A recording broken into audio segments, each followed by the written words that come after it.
play this forward in your brain, you've been in the tech industry for a long time, and from looking at your work, it feels like you're describing this as the most sort of transformative, potentially harmful technology that humans have really ever seen. Maybe alongside the nuclear bomb, I guess, but some would say even potentially worse because of the nature of the intelligence and its autonomy. You must have moments where you think forward into the future and your thoughts about that future aren't so rosy. Well, Because I have those moments. yes, but let's answer the question. I said think 5 years. In 5 years, you'll have 2 or 3 more turns of the crank of these large models. These large models are scaling with ability that is unprecedented. There's no evidence that the scaling laws, as they're called, have begun to stop. They will eventually stop, but we're not there yet. Each one of these cranks looks like it's a factor of 2, factor of 3, factor of 4 of capability. So let's just say turning the crank, all of these systems get 50 times or 100 times more powerful. In and of itself, that's a very big deal because those systems will be capable of physics and math. You see this with O.1 and OpenAI, all of the other things that are occurring.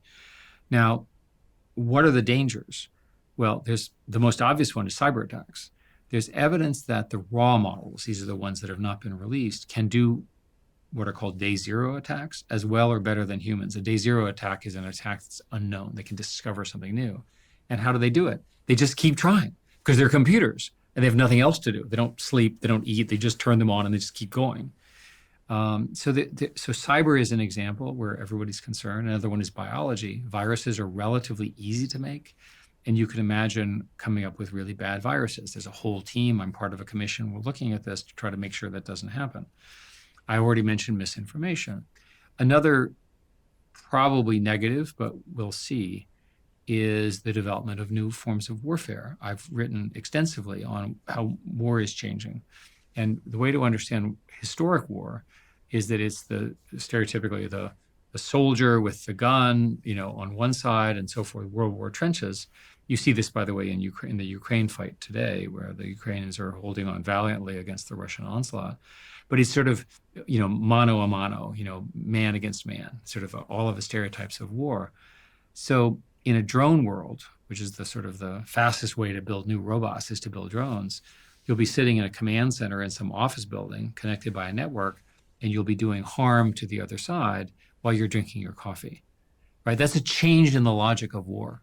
And it's applicable to both sides. I don't think anyone quite understands how war will change. But I will tell you that in the Russia-Ukraine war, you're seeing a new form of warfare being invented right now, right? Both sides have lots of drones. Tanks are no longer very useful. A $5,000 drone can kill a $5 million tank. So that's called the kill ratio. So basically, it's drone on drone. And so now people are trying to figure out how to have one drone destroy the other drone, right? This will ultimately take over war and conflict in our world in total. You mentioned raw models.